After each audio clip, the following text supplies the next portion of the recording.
people are It's looking for this stuff. I mean, I know I was when I was kind of lost a year ago. You don't really ever like start figuring out like what are your pillars, what are your values, unless like you've had a hard time, you've been dragged through the mud in some relationship, you failed at something. what would your life look like if you could finally let go of the habits and beliefs that were holding you back? Hey guys, welcome to another episode of Gay Grit, where I unpack the real struggles and challenges of being gay. Things like loneliness, shame, and rejection, and give you practical tools to help tackle them. If you've ever felt stuck, unseen, or never enough as a gay man, you are definitely in the right place. Today, I'm joined by Dr. Mark, where we unpack his journey of resilience and self discovery, and where we discover that although growth can be messy, it is worth it. What I wanted to say is, after we talked over the weekend, I was really impressed with, just kind of everything that you share with me and all the things that you've actually gone through. I have a lot of respect and a lot of admiration for just the things that you've worked through, and I feel it's a real good connection to be able to have you on the show, because I feel like you really embody a lot of things that I'm trying to convey to the audience in terms of what it means to have gay grit, what it means to have really take care of yourself on the inside, develop those skills in terms of being able to face hardships in a resilient manner without, being adaptable and be able to move in and out. Granted that, yes, there are hard, there are difficulties, which I know that you're going to talk about further, but still being able to work through all those things is a real strong testament to your character. And just so that everyone knows, I had just, have known Mark pretty much from the gym in the neighborhood, and through social connections as well. Just, kind of an acquaintance and really just from afar. But The I gym had is where we noticed get to know each other, right? It's exactly. gay church, so Yeah, exactly. Yes, the gym is definitely a gay church. um, and having seen that one post that you had about, about drinking, I thought, wow, that's really kind of in line with some of the things that I like to talk about, in terms of just really caring for yourself on the inside. Because I know, like in the gay community, it can be challenging sometimes because drinking kind of goes hand in hand with socializing, and it's also helps to decrease anxiety, and people can have an easy way to connect without having to deal with all of the guards that go up or having to deal with the fears that are related to, being with people and stuff like that. So that's when you and I kind of connected, and I asked you if you I felt like I came out of the closet. Hey, I'm doing this show and no one knows about it. But would you like to be on it? yeah, and I was like, let's do it. Yeah, and first I would like to say thanks for even thinking of me. I guess I'm humbled, and I think I mentioned when we talked over the weekend, I'm certainly no expert in any of this subject matter. I don't speak from any authority, but just the sort of the only aspect I'm an authority on, I guess, is my own story. So, yeah, if people are willing to listen, I think it's something I'd love to share. Awesome.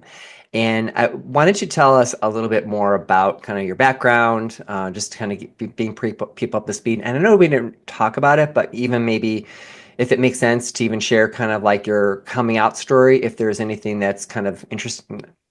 They're all interesting to me, so it doesn't. Actually, it is It can be interesting. boring. It can There be are a parts boring of, coming out story. I don't care. there's parts of it that I think are kind of like entertaining, but yeah, I grew up in Illinois, went to U of I in Champaign, and went down there my freshman year, having a girlfriend back home, and came back, after freshman year, and it was a little bit of a different story. It's funny. I brought my first boyfriend home for, I think it was Thanksgiving.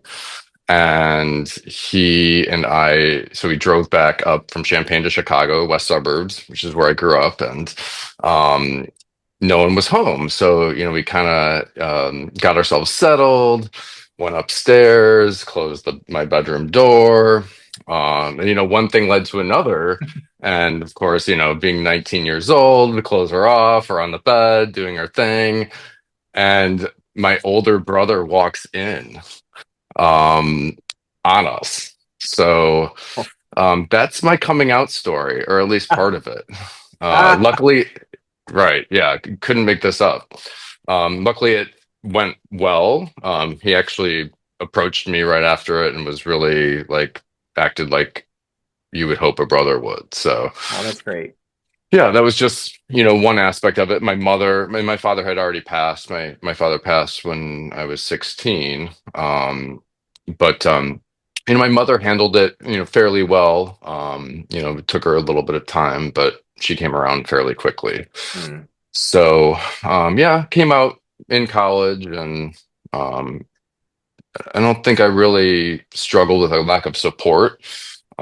Champaign was a great college town to be gay in. There was a couple gay bars, so and I made a lot of friends, I think, quickly Hmm. um, in college. So that's a little bit about my coming out story. Nice. Not terribly impactful, didn't really drive a lot of what I'm going to talk about today, but it's certainly Nice. important. Very good.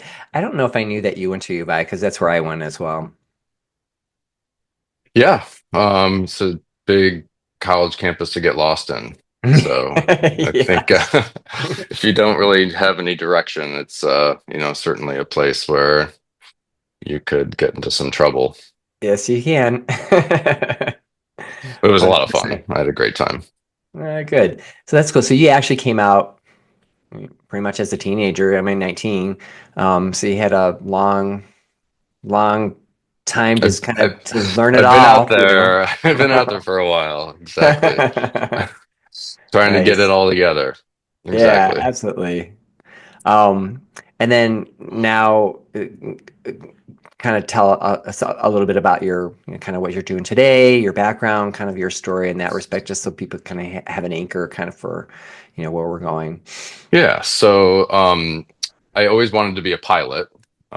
Growing up, I took that first flight, went to Disney World in fourth grade, and thought it was like the coolest thing ever to fly in a plane.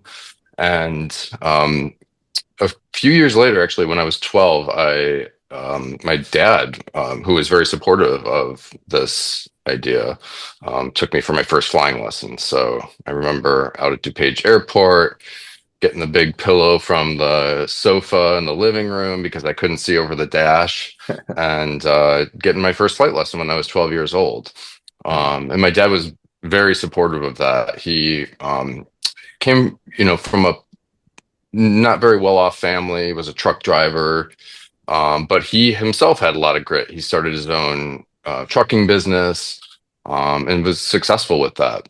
Hmm. But he always um, mentioned wanting to do it all over again. And after witnessing, my excitement and a couple friends he had who were pilots, he was like, "Man, I wish I would have, done this differently."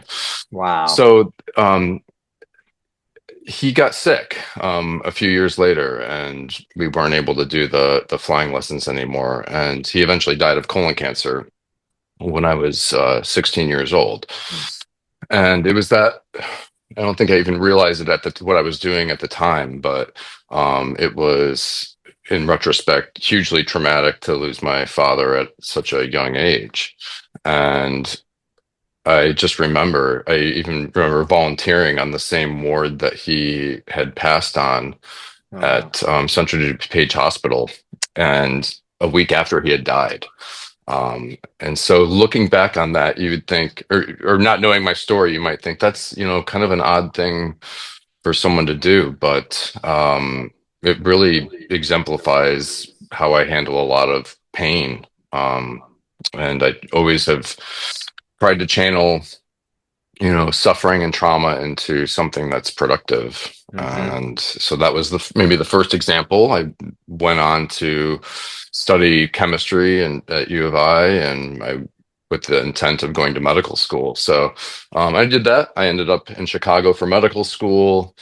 Somehow ended up on a windy path to become a urologist of all Hmm. specialties, but that's what I do now. And so that's kind of where I'm at professionally. And that's kind of been the key theme, just introducing the key theme of my journey there. I did Just that for several yeah. months. I think I did it Really. like the rest of my senior year before I went off to college. So yeah, I just had a different perspective on um, you know, what these people were going through. Hmm. And I felt like that was something I wanted to be a part of. Hmm. I don't think I hadn't really fully formed in my head an idea of like service, which shaped a lot of my decisions later in Hmm. professional um, my professional life. But it was really how can I make something meaningful out of this in a Yeah. sea of a situation where I've got no control over any of this. Hmm. How am I supposed to respond? Am I supposed to, probably grieve? Grieve is probably the right, doing things maybe in order. Finding meaning in things is probably one of the last steps Yeah. that you would want to do in the grieving process. But Hmm. that was, kind of where my head went first. Yeah. People handle grief so in so many different ways, and it comes in just doesn't come in a natural order either. It's sometimes you do what how you described it, where you just volunteer right away, and you get around it and kind of channel it that way. And some people it's completely shut down and they don't like do anything, or they just like completely lose it. It just goes all over the place. So. Yeah, and then for me, yeah, I think I have a choice. I can either shut down and look at this as something I had to suffer through, or something that was a impetus for change and growth. Hmm. And I think that's although it's hard, it's probably the decision I want to make is the Yeah. one where I'm gonna learn something from this. Yeah, absolutely. I know you also talked about if we can go back, kind of talk about maybe some other ways that you've dealt with like challenges, with your the disorder that you talked about, and maybe some of the challenges and setbacks, and things that you had to kind of work through. Which again, I'm having heard it, like I'm just amazed at your resilience in terms of like determination to figure it out, and kind of almost like you're going against the stream to just get the support and the help and the answers that you needed. Yeah, that's a good way to describe how it felt. Yeah, in 2016, I was, or 2017, I was well into my career and um, had an abrupt onset of very severe symptoms that took about a year to diagnose. Eventually, I was diagnosed with what's known as a mast cell disorder. It's a very rare immune illness, which is essentially characterized by activated mast cells. They're responsible for inflammation in the body. So you get that mosquito bite, it becomes itchy and swollen. That's Yeah. the result of mast cells and all the mediators that they release. So, certainly itching was one part of it, but really severe neuropathy, a lot of pain.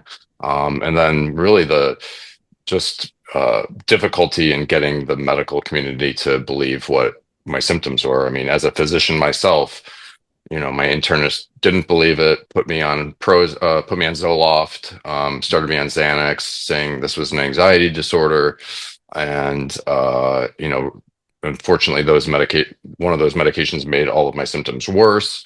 Oh, And so then it was geez. just like bouncing around from like neurologist to allergist to, done a number of specialists to really advocating for myself, resulting in an accurate diagnosis. But it took some time. So, Hmm.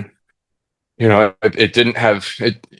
I think, the end result was good, right? I was able to kind of, it took me a couple more years beyond that to get, the symptoms under control. But, that really, um, was good evidence to me that I can, you know, I can do this. I'm able to navigate a really, really difficult situation. Um, I don't know how anyone outside the medical field would have, fared. Yeah. In fact, in the community, I've seen how other people have fared, and it's unfortunate. So I'm glad that I'm able to use this as a platform as well Hmm. to get that disease recognized out there. But yeah, that was one way that I think I suffered a lot through it, but I could have just resigned and Yeah. withdrawn and not solved the problem. But it was this is my health I'm talking about. So Yeah, absolutely. And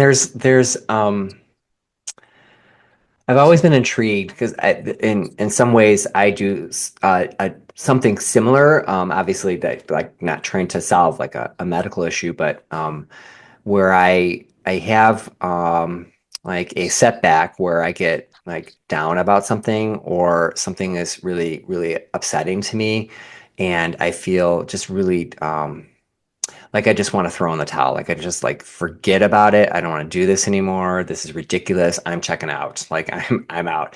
But it doesn't last very long. I immediately, not immediately, but like within a few days, I will like kind of try to figure it out. Try to troubleshoot what it is I need to do, or I'll do silly stuff. Like I mean, this is geeky stuff, but if I get like I'm upset about something, you know how your emotions get like really just can really hijack everything.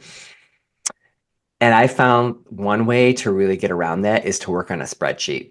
Like if I work on a spreadsheet and I'm analyzing it and looking at numbers and just recording things, like it just puts me into or I had to plan something like structurally or Mhm. logically, it just takes me out of that where I'm like, oh, I feel a little bit better now.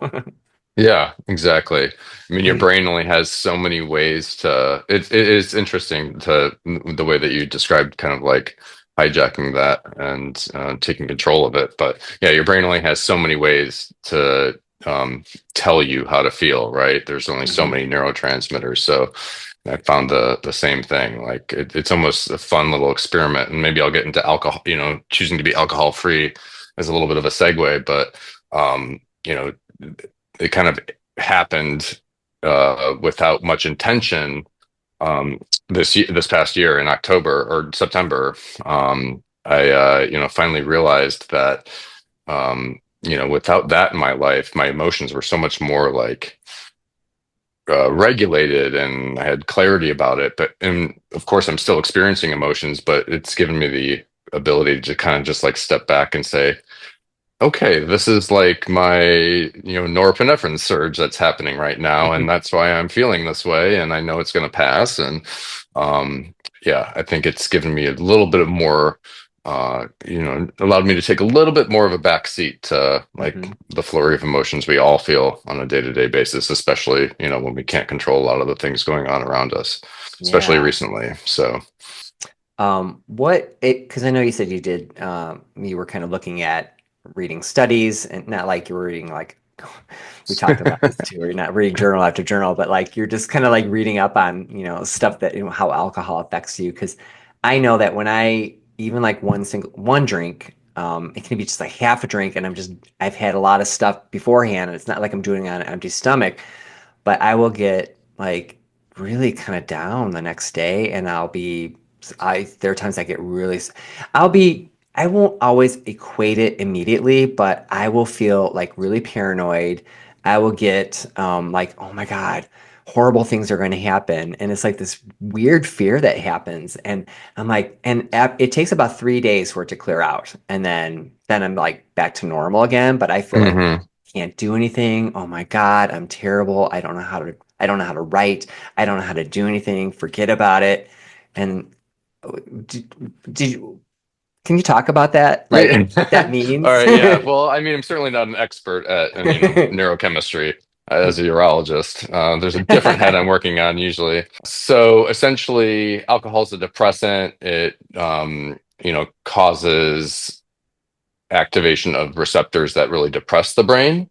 Hmm. And over time, the brain responds by sending out more like active signals. So, if you've been drinking for a while, it takes some time for that balance to kind of get back to normal. So then Hmm. you have all this sort of like hyperactivity in the brain for a period of time Yeah. after you stop drinking chronically. So, and then there's also just that acute withdrawal phase, right? So after like a Mhm. day or two, you drank over the weekend, it takes you till Thursday to kind of feel back to normal. You went through a little bit of an acute withdrawal phase, right? So, Mhm. just that alcohol being completely depleted from the system, it was your brain was used to having that depressive molecule around alcohol, and that's why you get the acute withdrawal. I just think So of all the that's a people. urologist's view on alcohol withdrawal. If we want Take to it talk about for, how peas yeah, out, maybe you'd a little bit be better about that. exactly. There you go. No, you should take it for what you paid for it. So Right. take Exactly. the advice for what you paid for it. Exactly. Yeah, so I mean, and then just I don't want to speak scientifically about it because that's probably not going to resonate too much with people, but Yeah.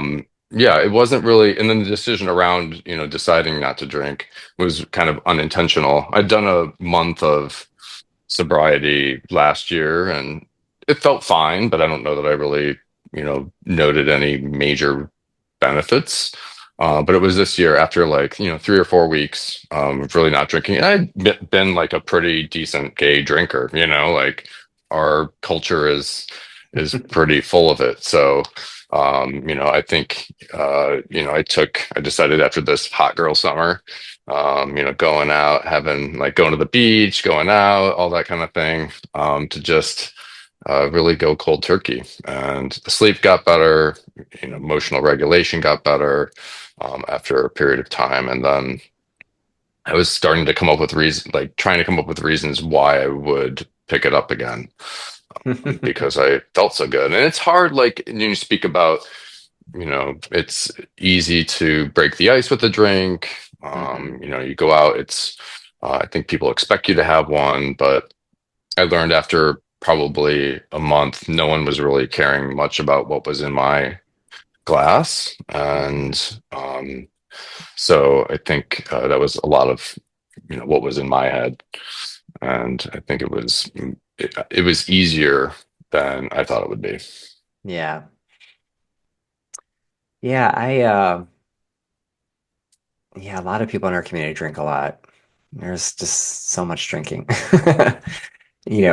On vacations, cruise ships, weekends, there's just so much alcohol that flows. And just knowing the stuff that you described in, even just like the basic, scientific level of what happens in the brain and stuff like that, to have so much consumption that it part of me, and I know I've known a number of really heavy drinkers too, and I am like, wow, like what are you doing to yourself? That really you're really, really hurting yourself, and that's the part that's scary to me. But it goes hand in hand with the fears of like if I who am I going to be if I don't have a drink? Like how am I going to meet people? How am I going to find a friend? How am I going to be able to connect with somebody? No one will like me if I don't have a drink. No one will like me if they'll think I'm weird.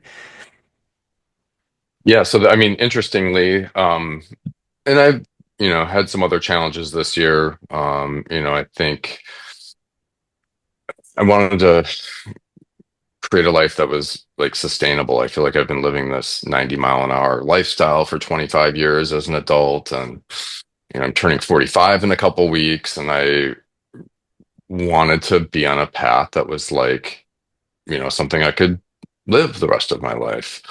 And I wanted to be in relationships that were fulfilling, and I went through some trouble with just trying to make decisions around people that I was in relationships with, and what was going to happen with those. And I remember talking to my therapist about it, and he essentially, asked me this summer. He's like, "Well, what do you want?" And I thought, wow, I've made like a lot of decent decisions in my life, plenty of bad ones, but I thought I would have an answer for that question, and I realized I didn't. And so that's when I started really thinking, like, spent 3 to 4 months thinking about like what um what are my values? What do I want? What are the things that bring me joy? What are the things that don't bring me joy? And as it turns out in retrospect, drinking kind of checked a lot of the, things that don't bring me joy, and, sort Mm. of disrupts my emotional peace. It brings me away from other things I, you know, want to do. And I didn't know this going into it. This was just kind of like what I figured out. I started, flying again. I'm in ground school to get my sport pilot certificate. So, and I start flying in a few weeks. I'm Nice. a pianist and I'm really like hitting it hard and like doing like real practice now. Whereas I Hmm. think I was previously just kind of like trying to get through lessons. So Hmm. there's all this like space that became available. I'm reading fiction again. I haven't read fiction in like 15 years. Um, Fiction. Such a nice thing to so read. yeah, so I mean, like I'm making some, changes that are really aligned with um, my goals and my values, and I think getting to my point, I think if you're doing those sorts of things, at least for my experience, again, I'm no expert at anything, but my experience was that um, relying a little bit less on external validation for me has reaped a Mm. lot of benefits. I've always been the one that wants to fit in and wasn't really ever popular. And um, so some of those things from teenage years still like stick with me in this Yeah.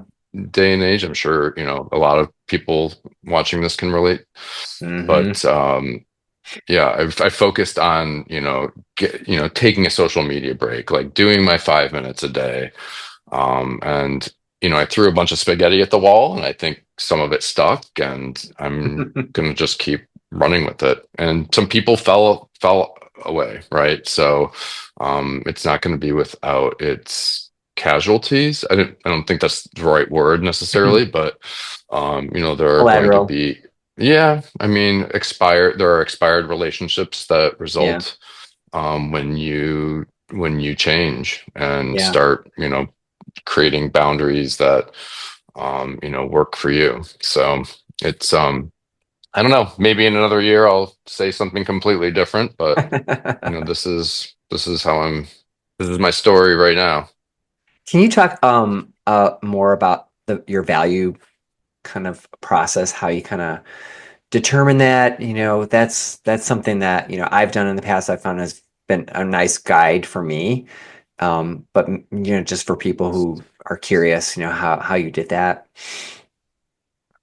Yeah, I mean, I think it came out of just struggles with relationships I was in. So I don't know that there was no like defined process, I would say, but I would say I respond to structure very well, and it sounds like you do too, Excel spreadsheets and so on and so forth. Um, yeah, I mean, I thought rather than being reactive to whatever's around me, if deciding what was important to me and writing that down. Like in a journal, I wrote it down every day. Mm, What are like, and these values sort of started to emerge, like common themes.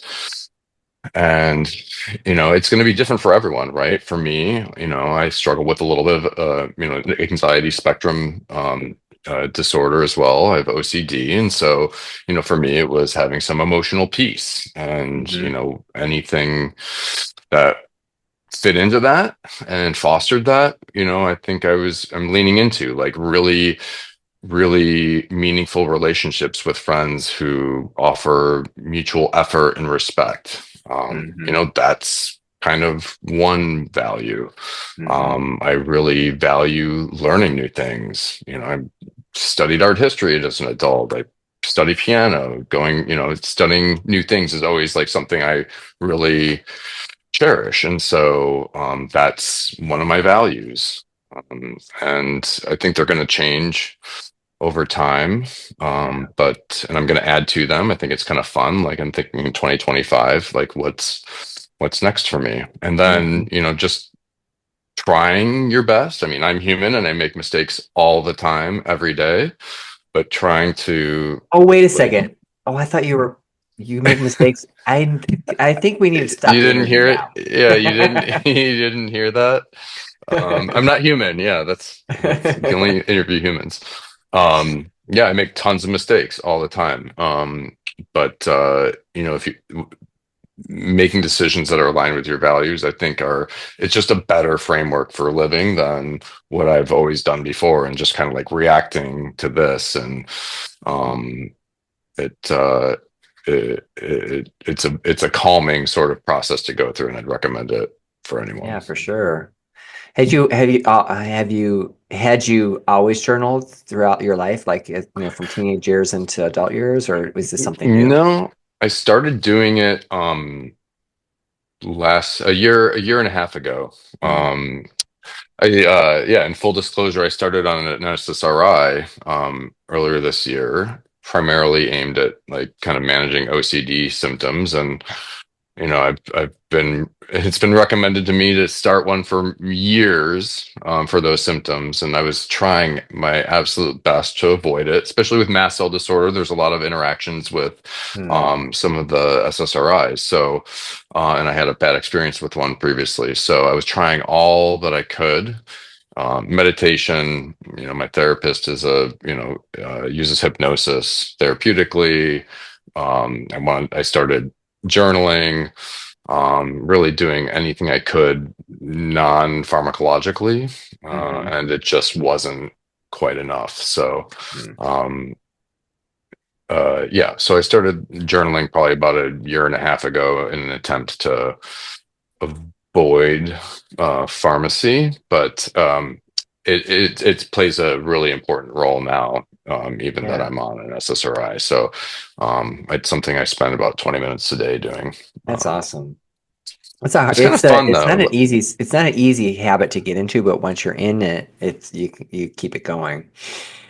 Yeah, yeah, and it's not even important that I necessarily read a lot of past entries. It's just the mere act of getting Yeah, it I down, um, which is such a important part of the process. think like writing and thinking and seeing it like kind of gets in your mind in a certain way. Like it solidifies something. It like, do you know what I'm talking about? It's like Hmm. you have all three of those things working together versus just like Right. typing it on a computer. Or just like running around in your head all day. It I gives you the assumed that you were writing. agency. Were you writing or were you typing everything in? Oh, I type it. Yeah. So maybe we're And I have talking to about say two I do different too, things. because I can't read my writing. I think So it gives your brain the agency to like forget about it for a minute too. yeah, So and yeah. then my for me that's important. So hmm Yeah. I wanted to ask you about boundaries. Um, this is something that I think is a really hard one to nail down too. Especially when it comes to not even just like boundaries around like what you're gonna do or don't do, like putting your body or not putting your body, but even like being able to like in relationships set boundaries as well, which is hard.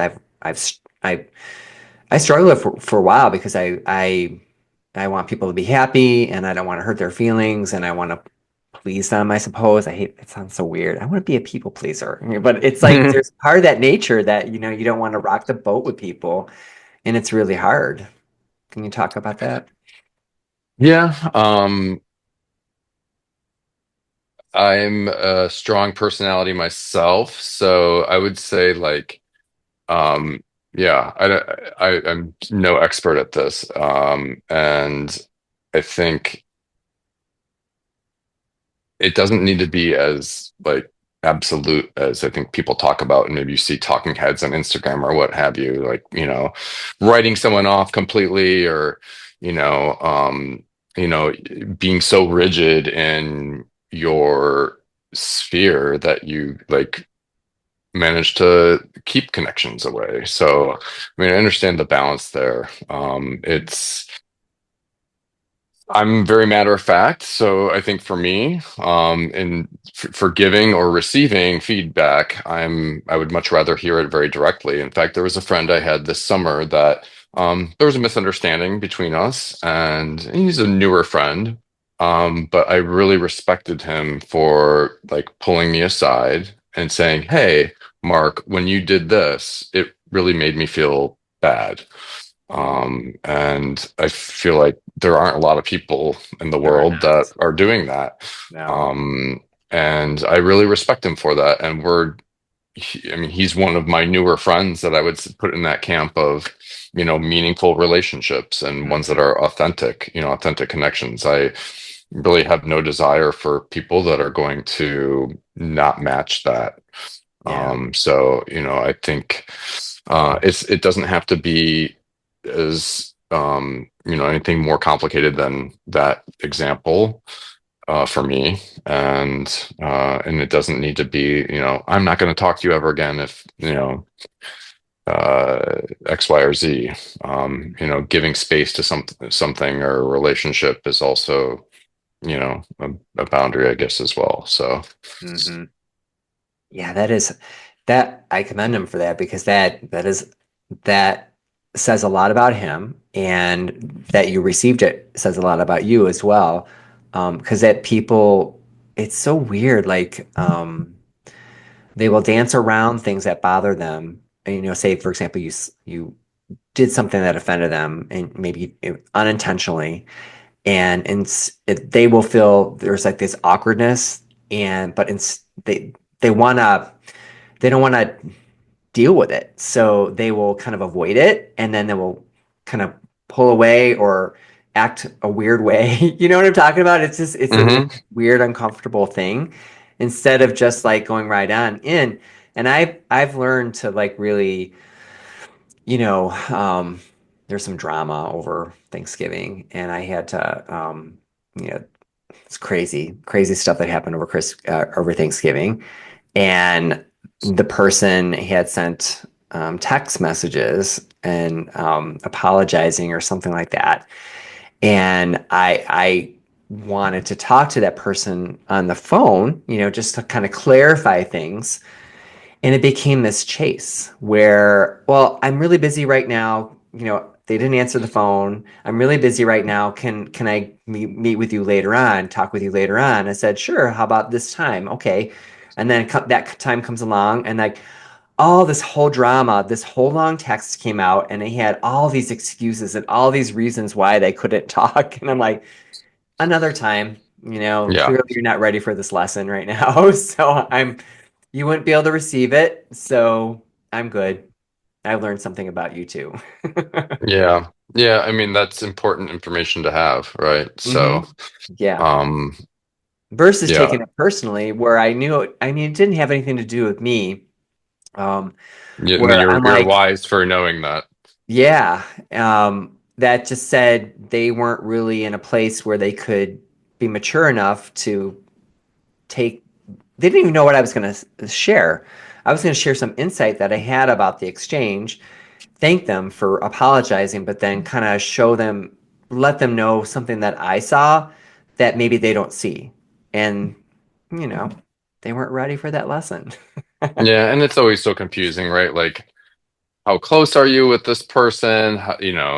And so on Yeah, and so forth. So, that's a, if it's a casual friend, you just kind of maybe let it go and, meet people where they're at, and you can decide, how much effort you're going to put into it. If exactly. it's someone who you have been very close with, and this happened to me this year, um, it's yeah, it's a little bit harder. And, Hmm. there are non-negotiables that come out. And, I'm not everyone is necessarily meant to be in your life forever. So, Yeah, if we were all the same throughout our adult lives, then it would be a very boring world to be it in. would. Someone told me once, what is it? There's like the saying, something like reason, they're there for a reason, a season, and there's some kind of third thing. So you just, either there for a season or for like, I would go ask him. Yeah. I'll see him What tomorrow is and that ask him. third thing? It helps. An evening. No. You're right. Um, yeah. So, I mean, it's yeah, it's a big world, and Hmm.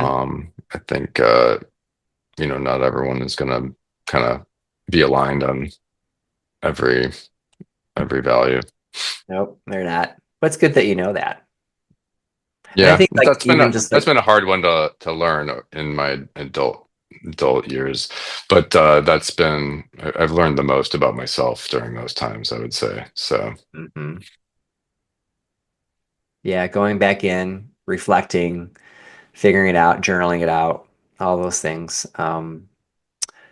Something that's helped me, kind of similarly, is really being present to kind of noticing what your feelings are, noticing what is happening around you, and not, again, not checking out and actually checking in to slow things down and be able to see and it's kind of assess kind of like how you're feeling because people get so reactionary. I know I can get really reactionary like immediately. It can happen really fast, and it takes a lot of practice and a lot of like self-awareness to be able to know yourself enough to say, oh, I think I've been around this bend before. I think I need to do this instead.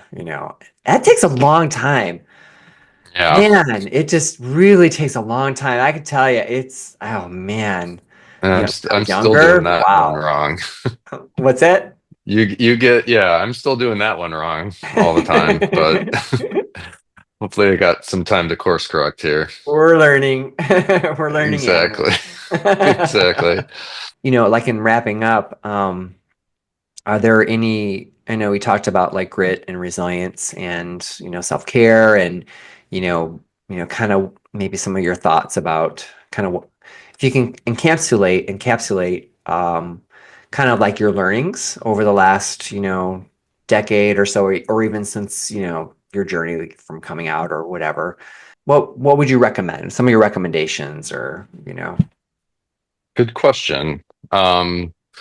Yeah, I guess I would, maybe speaking about kind of more recent lessons, I would start by defining like, what it is about, what do you like or who are you? How do you want to define your life? And like, encapsulate that into codify that into a value system. And, Mm, it's not about, you're not it's not like a New Year's resolution where you're going to wake up the next day and be different overnight, but small intentional changes that are aligned with your values are probably going to, you know, give you the biggest results that have fidelity over time. hmm. And focus more on like inward validating kinds of activities. I would say I've that's a lesson I've learned over the last year, honestly. And I'm in my mid 40s, so don't focus so much on what other people are doing or how they view you. That's so easy to say, It but is. like do the inward building things, and I think you'll find that that stuff is going to have like maybe a little bit of less of an impact on you. So yeah, I really appreciate the opportunity to chat with you and get to know you better as well. So Yeah, um, likewise. yeah, it's been an interesting year, and I'm kind of looking forward to seeing what 2025 brings, and new people that are going to be brought into my life, and you know new adventures. If you like what you heard today, be sure to hit subscribe below to sign up to my channel and head on over to info.gaygrit.com to sign up for my weekly newsletter for a deeper dive.